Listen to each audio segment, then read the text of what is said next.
Once you get into the swing of a low-carb or keto diet, sugar becomes easy to avoid. But how do you get over that hurdle to begin with? So Becky has been there, done that, and she's guided many people towards the sugar-free lifestyle. And today in this video, I'm going to actually interview her and kind of ask her some of the background on that and how she does that. So we've been married 26 years. About that. Almost, well, be 27 soon. Yeah. But you've not always been sugar-free. No, that would be an understatement. Yeah. Yeah. Well, so when we were first married, I mean, sugar was like a big part of my life. Ice cream every night, cookies, all that good stuff. I mean, I would always joke that my best birthday would be ice cream for breakfast, lunch, and dinner. Mm-hmm. I remember that. It was always my joke. And then my first kind of real attempt to get off of sugar was Tootsie Pops. Remember that one? My Tootsie Pop phase. Yeah, but aren't they sugar? Oh, they're pure sugar. But I think I had heard this tip somewhere. It was like, if you eat a Tootsie Pop, it'll take longer to eat, so you'll... How many licks does it take I think to that, get to the or center? else it was just me coming up with that mindset. Yeah, but it doesn't work, by the way, if you just crunch them, and then you eat 5 of them at a time. You have to get to the Tootsie Roll center. Mr. Owl, how many licks does it take to get to the Tootsie Roll center of a Tootsie Pop? A good question. Yeah. Yeah. But this was my life. I mean, absolutely. And we're joking about it. It was actually pretty tough, and it was stressful. And it came. We were married. Right after college and starting a new practice, and life was stressful. And I absolutely used food as a coping mechanism. So, stress eating. Yeah. Do we want to talk about that? Right. Well, that's, I guess, what you could classify what I was doing. And stress eating is particularly of interest to people right now, but it is certainly something that we always have to deal with. And there is a physiological reason why we stress eat, because it gives us an instant reward. When you eat sugar, because sugar is so refined, it's so easy to get into your bloodstream, it causes an immediate change in your brain chemistry. So you get a dopamine release. Dopamine is the feel-good chemical. They nickname it that because it makes you feel good, takes the edge off of the stress. So stress eating is a real thing, but it's not a coping mechanism that we want, because it's going to have a short-term reward and a long-term consequence that's very hard to reverse. Right. So you're no longer stress eating. No. So, I mean, what made the change? Yeah.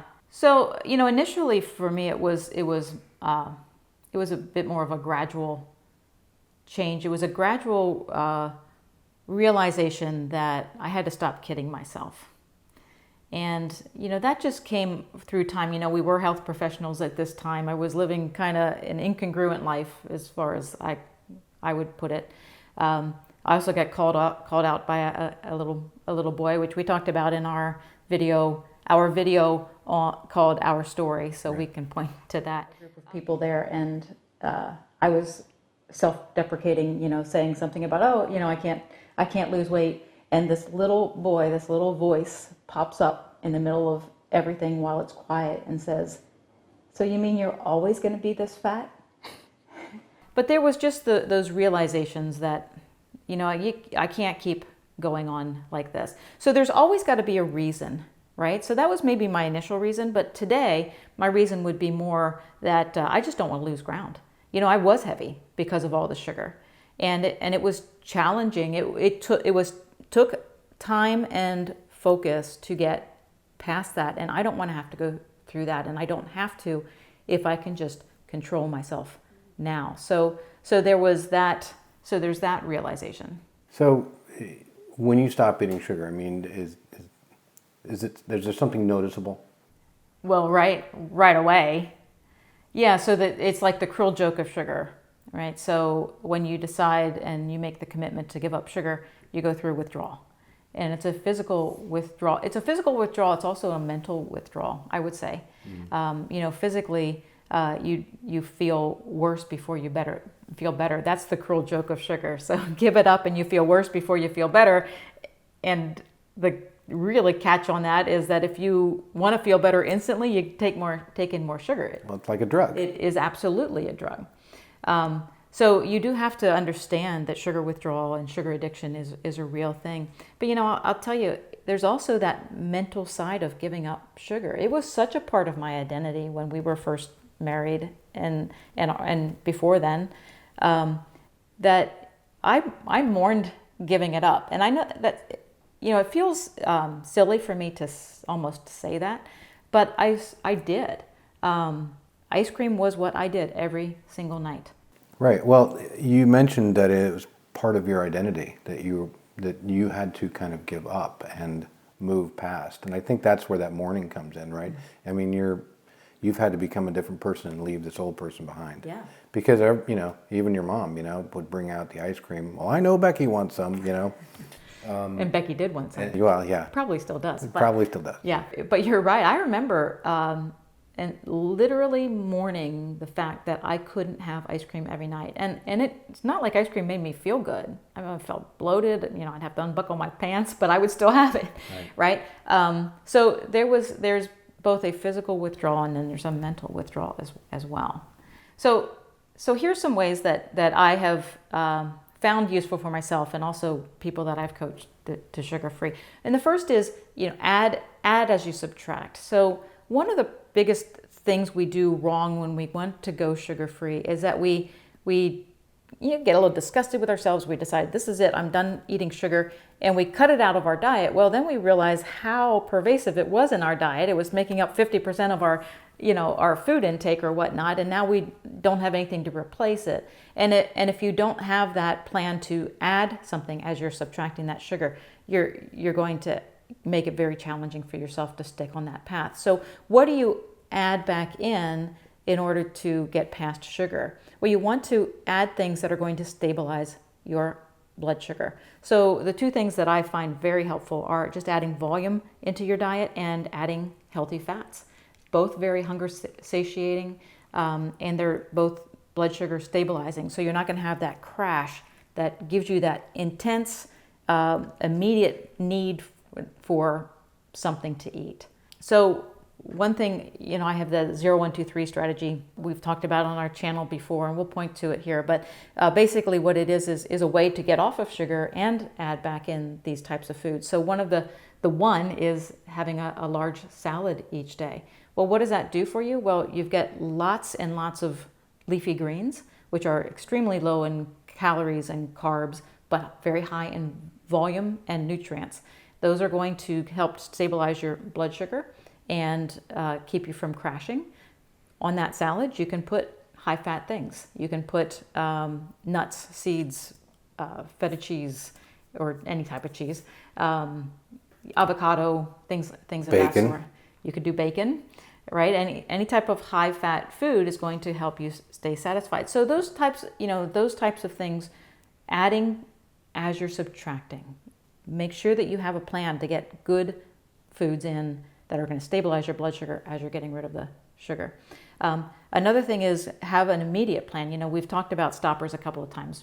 Basically, I still use stoppers as a crutch to keep myself from overeating. And that's really just like, maybe having a stick of gum beside your dinner plate to pop in your mouth so it changes your taste in your mouth, or having like a hot tea.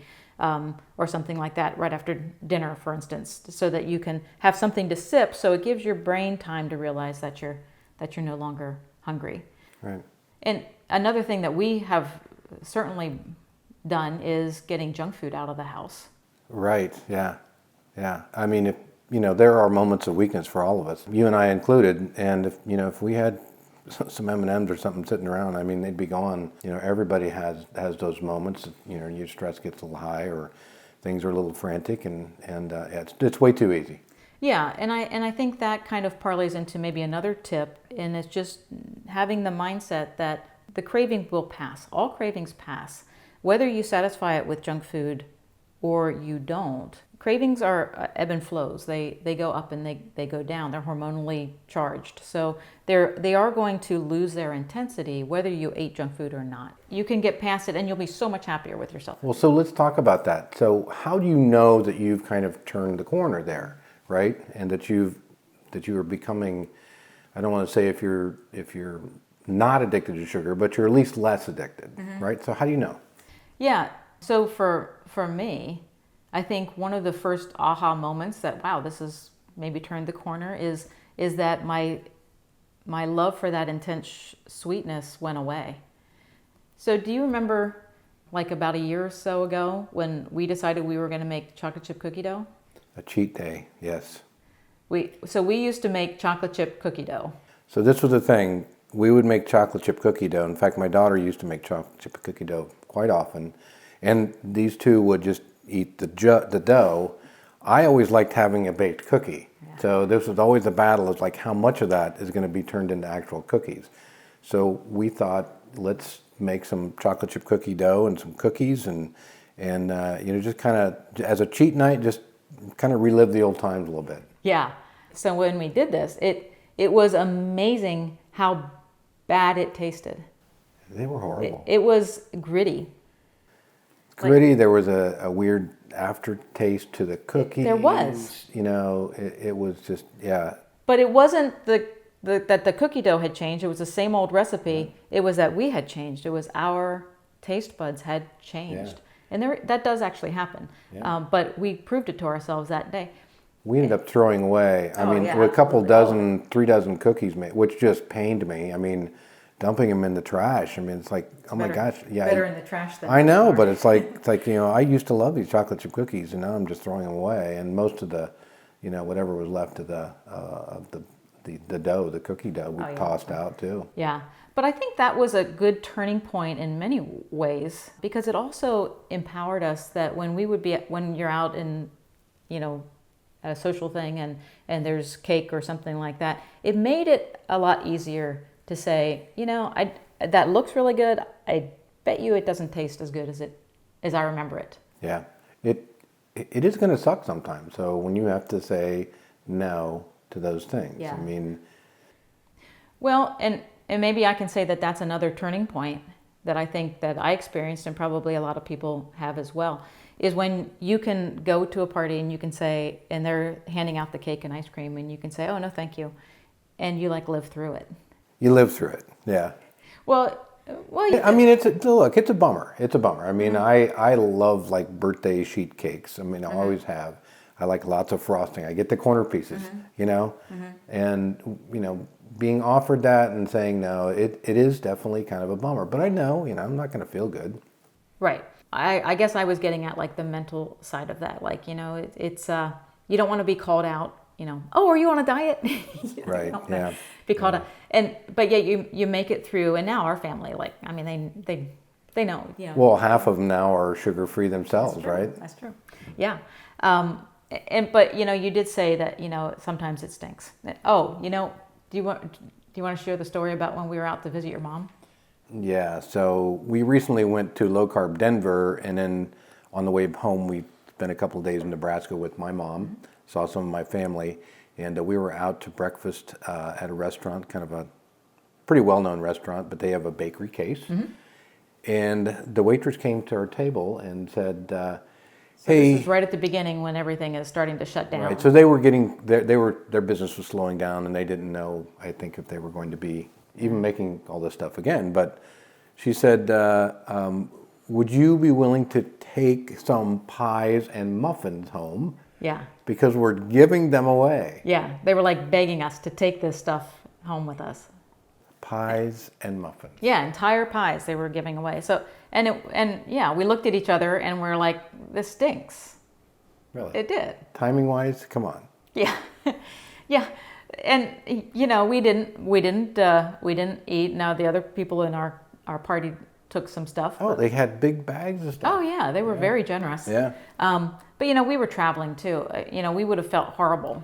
Right. We were returning the next day, the following day, and that's always, if I have a cheat day, the day after is horrible for me. So I'm very glad that we didn't. Yeah. We didn't, cave into that. Yeah, but it doesn't change the fact that it stunk for the moment. it sucked. And there's maybe the takeaway of this. You know what? Our society is not set up to be sugar-free. It's just not. But I will tell you, there's nothing compared to being on this side of sugar. The way I feel now is just, oh my goodness. I couldn't describe to my old self how much better I would feel. My younger self, like how much better I would feel without sugar. My joints, just no problems at all. But it doesn't change the fact that sometimes it stinks. Sometimes it does, just because of the way our society is set up. If you are looking really for somewhere to start and you don't know, I do encourage you to get the 0, 1, 2, 3 strategy, and especially because it has 4 videos that come with it. So you're going to get the eating strategy, but you're also going to get these mental kind of techniques that I have found that have helped so many people get into this sugar-free life, like my 3 E's and opportunity costs, and you'll get to see that when you get over there. But we'll point to that. Thanks so much for watching, and we hope this was helpful. Please subscribe to our channel, and we'll see you in the next video.